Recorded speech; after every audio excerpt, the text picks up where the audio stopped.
Welcome to my channel maths galaxy hub. आज हम लोग NCERT क्लास 10th की मैथ पढ़ेंगे। क्लास 10th में आज हम नया टॉपिक लेकर आए हैं, टॉपिक नंबर 15 प्रोबेबिलिटी यानी प्रायिकता। तो प्रोबेबिलिटी पढ़ने से पहले हम कुछ इसके कॉन्सेप्ट और फार्मूले देख लेते हैं, उसके बाद हम एक्सरसाइज की क्वेश्चन करेंगे। तो हम पहला फार्मूला देखते हैं, यानी प्रोबेबिलिटी की डेफिनीशन को हमने डिफ़ाइन किया है फार्मूले के फॉर्म में। तो पहला फार्मूला देखिए, the probability of happening of any event E is denoted by PE। यानी कोई इवेंट अगर E है तो उसकी प्रोबेबिलिटी को PE से लिखेंगे। अगर कोई इवेंट A है तो उसकी प्रोबेबिलिटी को PA से लिखेंगे। कोई इवेंट B है तो उसकी प्रोबेबिलिटी को PB से लिखेंगे। इस तरह से लिखा जाता है, denoted by PE and defined by the relation PE equal number of favourable outcomes upon total number of possible outcomes. ये हो जाएगा NE अपॉन NS, यानी जो PE होती है वो NE अपॉन NS होती है। अब NE और NS क्या है? Number of total sample space, total number of sample space और नंबर ऑफ फेवरेबल आउटकम्स। तो हम बात करते हैं सैंपल स्पेस क्या चीज़ होती है और फेवरेबल आउटकम्स ये क्या चीज़ होती है। तो जैसे हम ये समझाने के लिए आपकी क्लास में हम ये मान लेते हैं कि आपकी क्लास में total number of boys student 30 हैं और गर्ल्स स्टूडेंट 20, और इनको मिलाकर ये आपके हो गए 50। तो अगर आपसे पूछा जाएगा कि आपकी क्लास में नंबर ऑफ स्टूडेंट्स का सैंपल स्पेस क्या है, तो स्टूडेंट तो बॉयज़ भी हैं गर्ल्स भी हैं, तो इनका जो टोटल होगा वो सैंपल स्पेस यहाँ पर कहा जाएगा। यानी इसके लिए आपकी क्लास का जो सैंपल स्पेस होगा स्टूडेंट्स का वो 50 होगा। लेकिन अगर आपसे ये पूछा जाएगा कि आपकी क्लास में जो गर्ल्स को सेलेक्ट करने की प्रोबेबिलिटी निकालनी है, तो गर्ल्स की जो नंबर है, गर्ल्स की जो संख्या है वो आपकी फेवरेबल आउटकम्स हो जाएगी। यानी NE आपकी हो जाएगी, जितनी गर्ल्स हैं, गर्ल्स आपकी 20 हैं, फिर दोनों को डिवाइड कर देंगे तो प्रोबेबिलिटी आ जाएगी, इस फार्मूले में रख देंगे। तो ये सैंपल स्पेस ऐसे निकाला जाता है। अगला फार्मूला देखते हैं, probability of any event PE lies between 0 and 1। किसी भी इवेंट की प्रोबेबिलिटी 0 और 1 के बीच में लाई करती है, यानी 0 से छोटी नहीं हो सकती और 1 से प्रोबेबिलिटी बड़ी नहीं हो सकती। प्रोबेबिलिटी एक तरह का परसेंटेज होता है। जैसे हम 100% कहते हैं किसी चीज़ को, जैसे हम एलिमेंट्री मैथमेटिक्स में किसी चीज़ को 100% कहते हैं, इसका मतलब है कि इसकी प्रोबेबिलिटी 1 है। अगर हम कहते हैं एलिमेंट्री मैथ में कि ये 50% है, तो प्रोबेबिलिटी इसकी 1/2 होगी। तो वो परसेंटेज का फॉर्म होता है, ये फ्रैक्शन का फॉर्म होता है। प्रोबेबिलिटी है वही चीज़, परसेंटेज को अगर हम फ्रैक्शन में फाइंड करते हैं तो वो प्रोबेबिलिटी कही जाती है। तो हम इसका तीसरा रूल देखते हैं, PE plus PE bar equal 1 होता है। ये PE क्या है? Probability of happening of any event PE plus probability of does not happening any event. इन दोनों का जो सम होता है, इन दोनों का जो जोड़ होता है वो 1 होता है। हमेशा याद रखिएगा, किसी भी घटना के घटित होने यानी हैपनिंग की प्रोबेबिलिटी और डज नॉट हैपनिंग की प्रोबेबिलिटी, दोनों का सम हमेशा 1 होता है। इससे हम एक फॉर्मूला बनाएंगे, PE बार या PE डैश दोनों हो सकते हैं, PE bar equal 1 minus PE। अगला फॉर्मूला है, if the probability of happening of any event is 1। अगर किसी भी इवेंट की प्रोबेबिलिटी 1 है, इट्स कॉल्ड सर्टेन और श्योर इवेंट। तो ऐसी इवेंट्स को हम सर्टेन या श्योर इवेंट कहते हैं। जिसकी प्रोबेबिलिटी 1 होती है तो उनको बोलते हैं ये श्योर इवेंट है। उसके बाद if the probability of any event is 0। अगर कोई ऐसी इवेंट है जिसकी प्रोबेबिलिटी 0 है, इट्स कॉल्ड इम्पॉसिबल इवेंट। तो ऐसी इवेंट्स को हम इम्पॉसिबल इवेंट्स बोलते हैं। अगला फॉर्मूला है the sum of probabilities of all events of an experiment is 1। यानी कोई भी अगर एक्सपेरिमेंट है उसमें बहुत सारी इवेंट्स हैं और उन सभी की प्रोबेबिलिटी अगर आपको फाइंड करनी तो सभी जितनी भी प्रोबेबिलिटी होंगी उस एक्सपेरिमेंट में उन सब का सम, उन सब का जोड़ 1 होगा, 1 होगा।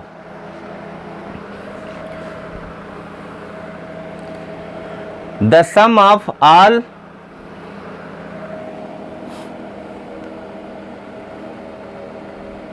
The sum of probabilities of all events of an experiment is 1। अगर कोई एक्सपेरिमेंट है उसमें बहुत सारी इवेंट्स हैं तो उन सभी इवेंट्स की जितनी भी प्रोबेबिलिटीज़ हैं उन सब का सम यानी उन सब का जोड़ 1 होगा। चाहे जितनी इवेंट्स हों उन सब की प्रोबेबिलिटी का जो सम है वो 1 होगा। अगला है number of sample space for a coin. अब हम कॉइन की बात करते हैं, फिर हम डाइस की बात करेंगे। इन सब के सैंपल स्पेस कैसे फाइंड किए जाते हैं वो मैं बता रहा हूँ। तो यहाँ पर देखिए number of sample space for a coin. एक कॉइन में क्या होता है, हेड आएगा या तो टेल आएगा। तो हेड कॉमा टेल ये हो, इसकी पॉसिबिलिटी हो जाएगी 2, या आप इसको 2 की पावर 1 भी लिख सकते हैं, ये हो जाएगा इक्वल 2 के। उसके बाद number of sample space for 2 coins. 2 coins के लिए क्या होगा, हेड आ सकता है, पहले में हेड आएगा दूसरे में हेड आएगा। फिर हेड टेल आ सकता है, पहले में हेड दूसरे में टेल आएगा। फिर पहले में टेल और दूसरे में हेड आ सकता है। फिर दोनों में टेल आ सकता है। कितनी पॉसिबिलिटीज़ हो गई, 4, यानी 2 की पावर 2, ये हो जाएगा 4। ये सब सैंपल स्पेस आपको बताया जा रहा है जैसे यहाँ पर बताया गया था। ये सैंपल स्पेस है 2 कॉइन्स के लिए, 2 कॉइन्स के लिए। Number of sample space for 3 coins. अगर 3 कॉइन्स हैं तो आप 2 की पावर उतनी बढ़ाते जाएं। अगर 1 कॉइन है तो 2 की पावर 1 होगा, 2 कॉइन है 2 की पावर 2 होंगे सैंपल स्पेस, 3 कॉइन है तो 2 की पावर 3 होगा, 4 कॉइन है तो 2 की पावर 4 होगा।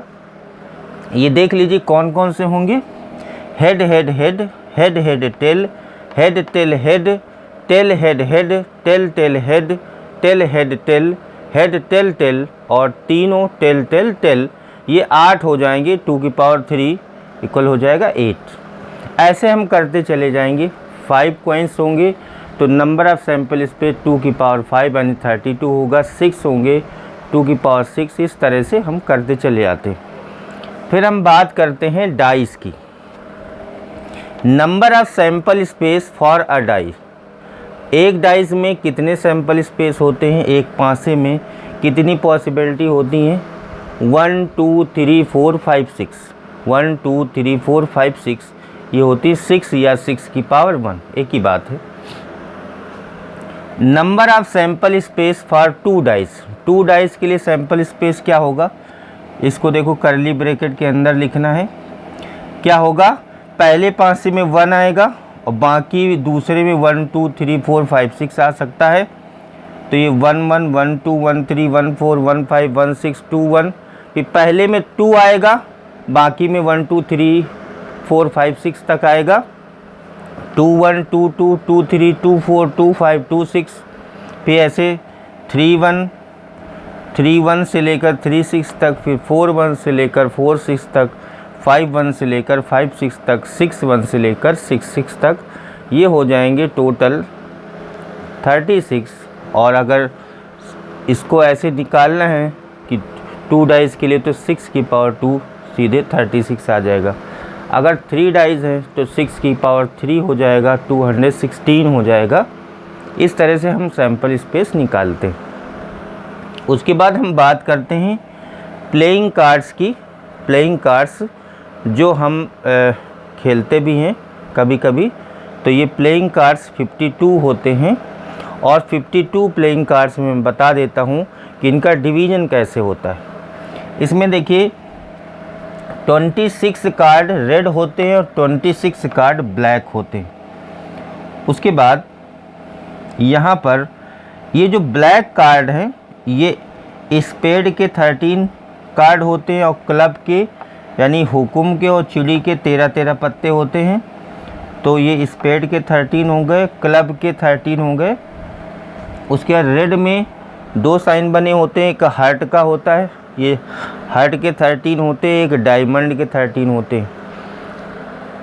उसके बाद सभी के पत्तों में एक कैटेगरी होती है, सभी के पत्तों में जो सबसे बड़ा पत्ता होता है वो इक्का होता है, और उसके बाद बादशाह, बेगम, ऐस होता है, उसके बाद किंग होता है, क्वीन होती है, जैक होती है, उसके बाद 10 होता है, 9 होता है, 8 होता है, 7 होता है, 6 होता है, 5 होता है, 4, उसके बाद 3, 2 और जो 1 वाला पत्ता है वो सबसे बड़ा होता है। तो उसकी कैटेगरी है डिक्रीजिंग ऑर्डर में सबसे बड़ा पत्ता एस यानी इक्का होता है। उसके बाद दूसरा किंग यानी बादशाह होता है, तीसरे नंबर में क्वीन यानी रानी होती है, चौथे नंबर का जो पत्ता है वो जैक होता है जिसको हम बोलते हैं गुलाम। उसके बाद 5वें नंबर का 10 यानी दहला होता है, फिर नहला होता है। इस तरह से डिक्रीजिंग ऑर्डर में उसकी वैल्यू होती है कि सबसे बड़ा पत्ता इक्का होगा, फिर बादशाह, फिर बेगम, फिर गुलाम, फिर दहला, फिर नहला, इस तरह से। तो हर चीज़ के जैसे ये स्पेड है, हुकुम है, इसके भी 13 पत्ते होंगे और 13 पत्तों में 13 कैटेगरी होंगी। पहले ऐस होगा, किंग होगा, क्वीन होगा, जैक होगा, सब पत्ते सभी इसमें होते हैं, इसमें भी सब होते हैं, इसमें भी सब होते हैं और इसमें भी सब होते हैं। एक एक पत्ता सबका होता है। तो अगर हम कहें कि पूरी प्लेइंग कार्ड की जो पैक ऑफ 52 कार्ड होता है उसमें कितने एस होंगे, तो आपको बताना है 4। ये सभी 4-4 पत्ते होते हैं। किंग कितने होंगे, वो भी 4 होंगे, क्वीन कितनी होंगी, वो भी 4 होंगी, जैक कितने होंगे, वो भी 4 होंगे। बाकी तो सब 4-4 होते ही हैं। मेन को मैंने बता दिया कि सब 4-4 पत्ते होते हैं। उनमें आधे ब्लैक होते हैं, मतलब 26 ब्लैक होंगे और 26 रेड होंगे। तो अगर आपसे पूछा जाए कि ब्लैक किंग कितने होंगे, तो टोटल किंग आपके 4 होते हैं। तो ब्लैक 2 हो जाएंगे और 2 रेड हो जाएंगे। ऐसे क्वीन में भी है, ऐसे जैक में भी है, ऐसे एस में भी है, सब में यही आपको करना है। उसके बाद इनमें एक कैटेगरी होती है फेस कार्ड। फेस कार्ड क्या होते हैं? फेस कार्ड वो होते हैं जिनमें फ़ोटो बनी होती है, मतलब जिसमें केवल तस्वीर बनी होती है। जैसे किंग वाले में किंग की फ़ोटो होती है, क्वीन वाले में तो 4 हो गए किंग, 4 क्वीन और 4 जैक। इन 3 तरह के पत्तों में फ़ोटो बनी होती है और सभी 4-4 होते हैं। तो 4 3 जा 12 जो कार्ड होते हैं वो फेस कार्ड होते हैं। उसके बाद ऑनर कार्ड क्या होते हैं? ऑनर कार्ड वो होते हैं जो फेस कार्ड तो होते ही भी है, उसके बाद जो एस होता है, जो इक्का होता है, वो 4 इसमें और ऐड कर दिए जाते हैं। मतलब ऑनर कार्ड वो होते हैं जिसकी जो प्लेइंग कार्ड की जो पैक है उसमें जो सबसे ज़्यादा वैल्यूएशन वाले कार्ड होते हैं, जो बड़े पत्ते होते हैं, उनको हम बोलते हैं ऑनर कार्ड। तो 4 इक्के हो गए, 4 गुलाम, 4 बेगम, 4 बादशाह, तो एक 16 कार्ड ये आपके होते हैं ऑनर कार्ड। बाकी जो भी बचा है इसमें अगर कोई फार्मूला बच जा रहा है तो मैं आपको आगे बीच में बता दूंगा क्वेश्चन आने पर। अब हम एक्सरसाइज की क्वेश्चन करेंगे। आप सबसे पहले ये फार्मूले नोट कर लें या इनका स्क्रीनशॉट ले लें। एक्सरसाइज 15.1 स्टार्ट करते हैं। कंप्लीट द स्टेटमेंट्स, पहला क्वेश्चन है और पहले का फर्स्ट पार्ट है probability of event E plus probability of event not E, इन दोनों का सम कितना होता है? अभी मैंने आपको लिखवाया पी ई यानी probability of event E plus probability of event not E P E bar, ये इसका सम 1 होता है। तो आपको पहले वाले में 1 भर देना है, पहले के फर्स्ट पार्ट में 1 भर देना है। दूसरे वाले में देखिए क्या करना है, the probability of an event that can not happen is. ऐसी इवेंट जो हैपन नहीं होती उसकी प्रोबेबिलिटी क्या होती है ये पूछ रहा है। तो ऐसी की प्रोबेबिलिटी 0 होती है, तो पहले वाले कॉलम में 0 भरना है, दूसरे वाले में सच एन इवेंट इज कॉल्ड, ऐसी इवेंट को क्या बोलते हैं, इम्पॉसिबल इवेंट। जो इवेंट हैपन नहीं होती है उसकी प्रोबेबिलिटी 0 होती है और ऐसी इवेंट्स को हम इम्पॉसिबल इवेंट बोलते हैं। तो यहाँ पर हम 0 भरेंगे, यहाँ पर इम्पॉसिबल इवेंट भरेंगे। तीसरे में आ जाते हैं, the probability of an event that is certain to happen is, ऐसी इवेंट्स जो 100% हैपन होती हैं उसको बोलते हैं, उसकी प्रोबेबिलिटी 1 होती है, such an event is called, ऐसी इवेंट्स को बोलते हैं श्योर इवेंट्स। थर्ड नंबर देखिए, the probability of an event that is certain to happen is, यहाँ पर क्या भरना है, such an event is called, ऐसी इवेंट की प्रोबेबिलिटी जो सर्टेन या श्योर इवेंट होती है, 100% हैपन होती है, उसकी प्रोबेबिलिटी 1 होती है और ऐसी इवेंट्स को हम श्योर और सर्टेन इवेंट बोलते हैं। 4 नंबर में क्या भरना है, the sum of probabilities of all the elementary events of an experiment is 1, जितने भी किसी एक एक्सपेरिमेंट में जितनी भी प्रोबेबिलिटीज़ होती, जितनी भी इवेंट की प्रोबेबिलिटीज़ होती, इन सब का जोड़, उन सब का सम 1 होता है। तो यहाँ पर देखिए मैंने 1 भरा हुआ है। लास्ट वाला इसका है, the probability of an event is greater than or equal to, अभी मैंने एक फार्मूला बताया था आप लोगों को, PE greater than or equal to 0 and less or equal to 1। तो पहले वाले में आपको 0 भर देना है यहाँ पर और यहाँ पर 1 भर देना है, ये मैंने अलग से लिखा हुआ है। क्वेश्चन नंबर 2 देखिए, which of the following experiment have equally likely outcomes, explain. First number है, a driver attempt to start a car, the car is start और नॉट स्टार्ट। इसमें पहला है कि कोई ड्राइवर है वो कार स्टार्ट करने की कोशिश करता है, तो वो स्टार्ट होगी या नहीं होगी, ये किस तरह की इवेंट है आपको बतानी। तो देखिए कार स्टार्ट करने का कि वो कोशिश कर रहा है, तो ज़रूरी नहीं कि कार स्टार्ट होगी या नहीं होगी, हमको नहीं पता है, इसलिए इसके आंसर में आपको लिखना है the experiment has no equally likely outcomes. जब आपको कंफर्म नहीं है कोई चीज़ तो उसमें आपको लिखना है नो इक्वली लाइकली आउटकम्स। उसके बाद दूसरे वाले में देखिए, a player attempt to shot a basketball, see he shots or misses the shot. अगर कोई प्लेयर है वो बास्केटबॉल में बॉल डालने की कोशिश कर रहा है, वो कोई भी हो सकता है, लड़की या लड़का, सी ही शॉट आर मिसेस, वो शॉट लगा पाता है या मिस कर देता है। सेम थिंग जैसे पहले वाले में आपने किया था, आपको नहीं पता है कि वो शॉट लगा पाएगा या मिस कर देगा शॉट, तो ऐसी इवेंट्स सब the experiment has no equally likely event, ये इक्वली लाइकली आउटकम्स नहीं होती हैं या इक्वली लाइकली इवेंट्स नहीं होती हैं, ऐसी इवेंट्स जो पहले और दूसरी टाइप की। तीसरा क्वेश्चन देखिए इसका, a trial is made to answer a true और false question, the answer is right और रॉन्ग। इसमें क्या होगा, या तो क्वेश्चन राइट होगा या तो रॉन्ग होगा। हमें पता है एक रिजल्ट 100% आना है, अगर ट्रू फॉल्स का क्वेश्चन है या तो सही होगा या तो गलत होगा। तो ये आपका, इसमें आपको लिखना है द आउटकम्स राइट और रॉन्ग आर इक्वली लाइकली। ये इक्वली लाइकली है क्योंकि इसका रिजल्ट हमें पता है कि राइट होगा या रॉन्ग होगा। जिसमें आपको 2 रिजल्ट पता है, जैसे हेड और टेल में एक आएगा, तो ये भी इक्वली लाइकली आउटकम है। जैसे 4 नंबर में आ जाइए, a baby is born, it is a boy और गर्ल। हमें पता है कि कोई बेबी का जन्म होगा या बॉर्न होगा तो वो बॉय और गर्ल उनमें से एक ही होगा, कोई ना कोई बॉय और गर्ल होगा। तो इसमें भी आपको यही रिजल्ट लिखना है, द आउटकम्स बॉय और girls are equally likely.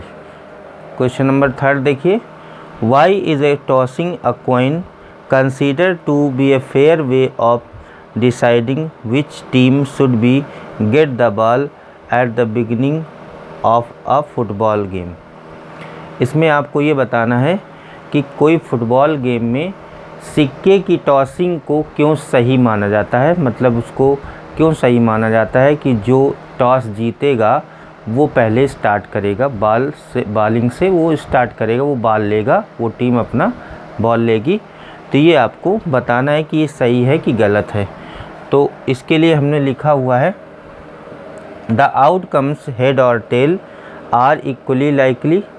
Head और टेल का आना ये इक्वली लाइकली इवेंट है।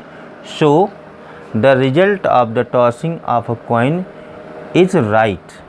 ये जो डिसीजन है ये आपका बिल्कुल सही है, क्योंकि अगर हम सिक्के को उछाल लेंगे तो हेड और टेल उनमें से एक ही चीज़ आएगी, इसलिए ये आपका सिक्के को उछालना सही माना जाता है। चौथे नंबर पर आते हैं।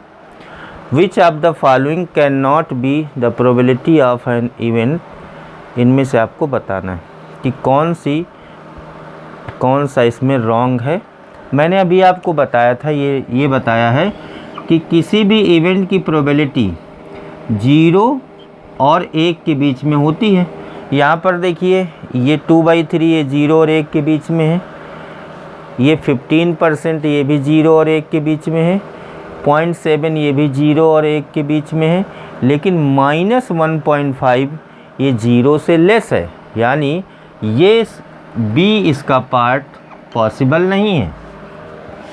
तो 4 में बी पार्ट आपका पॉसिबल नहीं है, ये आपका रॉन्ग है, -1.5। 5 नंबर में आते हैं। If PE = 0.05 what is the probability of not E। अभी मैंने बताया था, ये फार्मूला बताया है। PE आपको दिया है 0.5, तो ये फार्मूला यहाँ पर लगा देंगे 0.05, ये PE हो गया। PE डैश आपको निकालना है इक्वल 1, तो PE डैश इक्वल हो जाएगा 1 - 0.05। इसको माइनस करेंगे तो 0.95 आ जाएगा।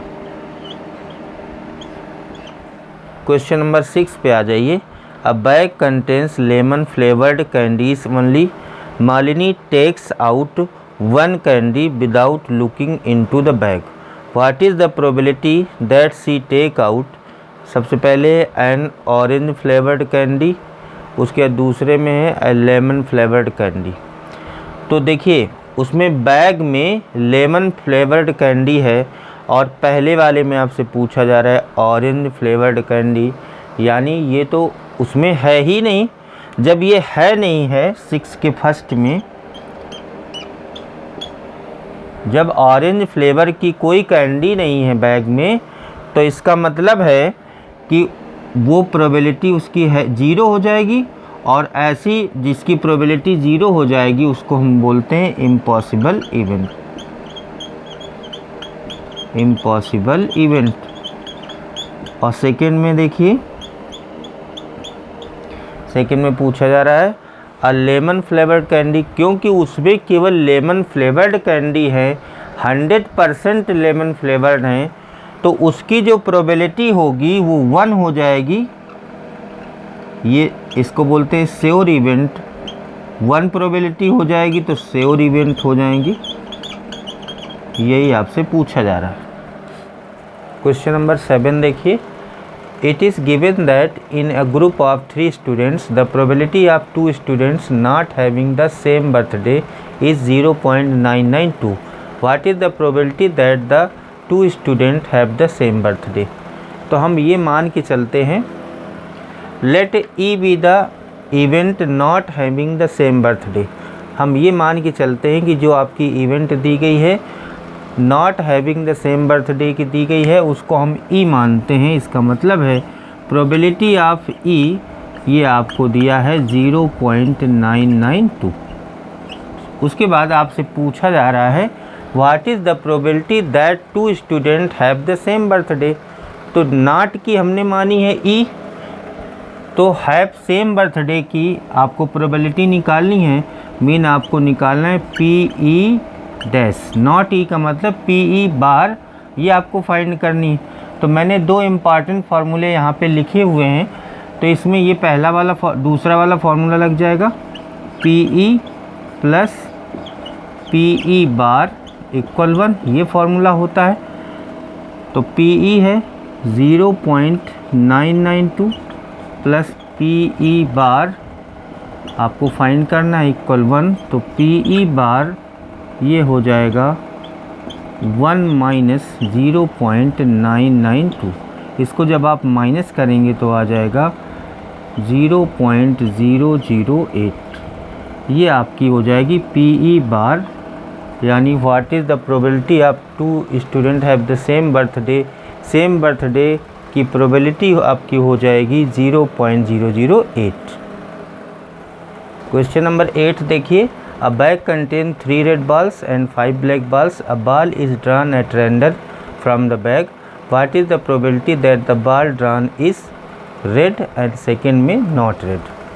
तो पहले तो आपको दिया है कि एक बैग में 3 रेड बॉल्स हैं और 5 ब्लैक बॉल्स हैं, तो इसमें से आपको एक बाल निकाली गई है, एक बाल एट रैंडम निकाली गई है, उसकी प्रोबेबिलिटी क्या होगी जब वो रेड बाल है और जब नॉट रेड है, जब रेड नहीं है। इसमें आपको दोनों कंडीशन पर प्रोबेबिलिटी फाइंड करनी। तो सबसे पहले आपको बैग में कितनी बॉल्स हैं, पहले तो रेड बॉल्स ये हो जाएंगी 3, उसके बाद ब्लैक बॉल्स ये हो जाएंगी 5, उसके बाद टोटल बॉल्स ये हो जाएंगी 3 + 5 हो जाएगी 8। जब भी हम प्रोबेबिलिटी निकालते हैं तो उसका फार्मूला होता है probability of any event PE = NE/NS। मैंने दो मेन फार्मूले लिखे हुए हैं। तो NE का मतलब होता है फेवरेबल नंबर ऑफ़ आउटकम्स और total number of sample space, ये NS होता है। तो इसमें जो NS का काम करेगा, टोटल नंबर ऑफ़ बॉल्स जो होंगी वो NS का काम करेगा। तो NS आपका हो जाएगा, कुछ भी आपसे पूछा जाए NS हो जाएगा 8। अब आपको पहले नंबर पर क्या फाइंड करना है, रेड बॉल की प्रोबेबिलिटी फाइंड करनी है। तो फर्स्ट वाले के लिए जो NE हो जाएगा वो नंबर ऑफ रेड बॉल हो जाएगा। तो रेड बॉल कितनी है 3, तो प्रोबेबिलिटी हो जाएगी PE = NE/NS। तो NE आपका है 3, नंबर ऑफ़ सैंपल स्पेस, आपको कोई भी बॉल निकालनी हो नंबर ऑफ़ सैंपल स्पेस इस क्वेश्चन के लिए यही रहेगा, 3/8 आ गया। उसके बाद सेकेंड नंबर पे पूछा जा रहा है नॉट रेड। नॉट रेड का मतलब है, ये आप फार्मूला लगाएंगे, PE आपको पता है, PE बार फाइंड करना है। तो PE बार का फार्मूला होता है 1 - PE हो जाएगा। ये रेड की प्रोबेबिलिटी है, नॉट रेड का मतलब है PE बार। तो PE बार आपको फाइंड करना है, हो जाएगा 1 - 3/8, LCM लिया जाएगा 8 - 3 इक्वल हो जाएगा 5/8।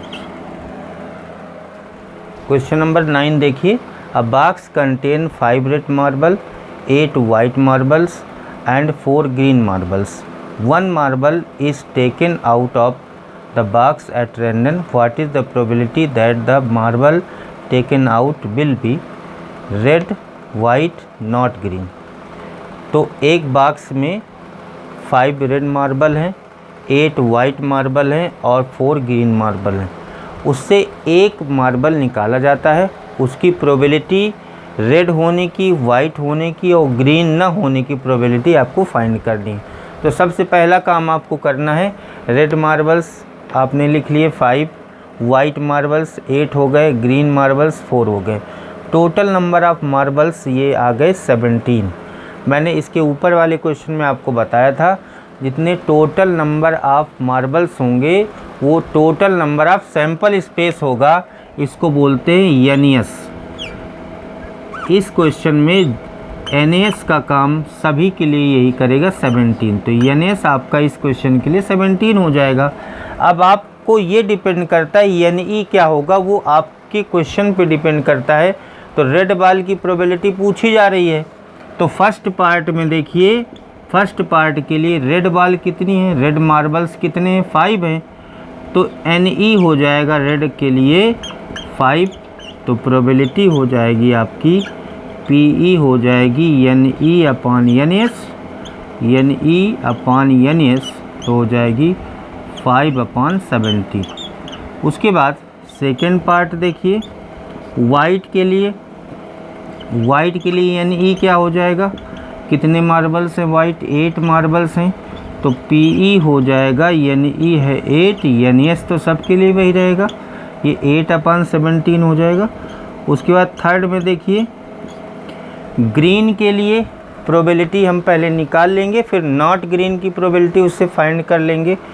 तो ग्रीन के लिए NE क्या हो जाएगा, ग्रीन मार्बल्स कितने हैं, 4 हैं, तो PE हो जाएगा 4/17, क्योंकि NS तो सबका सेम है। अब आपको नॉट ग्रीन, नॉट जिसमें लगाओ, इसका मतलब PE बार पूछा जा रहा है आपसे, तो PE पता है, PE बार निकालना है, तो ये फॉर्मूला होता है PE बार में रिलेशन होता है, अगर एक पता है दूसरी नहीं पता है तो 1 में माइनस कर देंगे, 1 माइनस PE, तो 1 माइनस है 4/17, तो ये आ जाएगा 13/17। क्वेश्चन नंबर 10 देखिए, अ पिगी बैंक कंटेन्स 100 50 पैसा coins, 50 rupees 1 coins, 20 rupees 2 coins and 10 rupees 5 coins. If is equally likely that one of the coin will fall out when the bank is turned upside down, what is the probability that the coin will be 50 paisa coin, will not be a rupees 5 coins? तो जैसे एक piggy bank है, उसमें से ये सिक्के पड़े हुए हैं, सब तरह के सिक्के हैं, 50 पैसे के 100 हैं, 1 रुपीज़ के 50 कॉइन्स हैं, 2 रुपीज़ के 20 कॉइन्स हैं, 5 रुपीज़ के 10 कॉइन्स हैं। Total number of coins in a piggy bank equal हो जाएंगे 100 + 50 + 20 + 10, 180 हो जाएगा। अब आपको ये कहा जा रहा है कि उसको, वो जो पिगी बैंक है उसको हम ऐसे उल्टा कर दें तो उससे कोई एक सिक्का गिर जाता है, कोई एक सिक्का फॉल हो जाता है, फॉल डाउन हो जाता है, गिर जाता है, तो उस सिक्के के 50 पैसे की कॉइन और 5 रुपए की कॉइन न होने की प्रोबेबिलिटी क्या होगी। तो सबसे पहले हम टोटल नंबर ऑफ़ कॉइन्स निकाल लेंगे इन अ पिगी बैंक। ये जो होगा ये NS का काम करेगा, यानी total number of sample space हो जाएगा, ये 180 होगा। आपसे कुछ भी अब इस क्वेश्चन में पूछा जाए, NS आपका इस क्वेश्चन के लिए यही रहेगा। तो इसमें अब सबसे पहले क्या पूछा जा रहा है, विल बी 50 पैसा कॉइन, 50 पैसे के कितने कॉइन्स हैं, 100 हैं, तो पहले वाले पार्ट के लिए जो NE हो जाएगा, यानी फेवरेबल आउटकम्स जो होंगी वो 100 होंगी, क्योंकि 50 पैसा कॉइन की बात की जा रही है। तो PE क्या होती है, NE अपॉन NS, NE हो गई 100 और NS हो गया 180, इसको कैंसिल आउट करेंगे तो आ जाएगा 5/9, 2 से हम कैंसिल करेंगे 5/9 हो जाएगा। सेकेंड नंबर में देखिए, इसमें will not be rupees 5 coins, तो 5 रुपीज़ का कॉइन नहीं है, तो हम सबसे पहले क्या करते हैं कि 5 रुपीज़ का कॉइन है, इसकी प्रोबेबिलिटी निकालते हैं। तो NE इसके लिए क्या हो जाएगा, NE हो जाएगा 5 रुपीज़ कॉइन्स 10 हैं, तो 10 हो जाएगा। PE हो जाएगी इसकी NE अपॉन NS, ये हो जाएगा 1/18 हो जाएगा। अब आपसे पूछा है कि will not be rupees 5 coins, तो ये तो PE आ गई कि 5 रुपीज़ का कॉइन होने की प्रोबेबिलिटी ये है। आपसे पूछा जा रहा है not, will not be rupees 5 coin, तो इसका मतलब है PE बार पूछा जा रहा है, तो PE बार का फार्मूला होता है 1 माइनस PE। हमने PE पहले से निकाला हुआ है, तो 1 माइनस 1/18 LCM लिया जाएगा, तो यह आ जाएगा 18 - 1/18 17/80। आज मैंने आप लोगों को एक्सरसाइज 15.1 के क्वेश्चन नंबर 1 से 10 तक बताए, कुछ इसके फार्मूले भी बताए। आज की क्लास यहीं पर समाप्त होती है। बाकी क्वेश्चन आपको नेक्स्ट वीडियो में बताए जाएंगे। Thank you.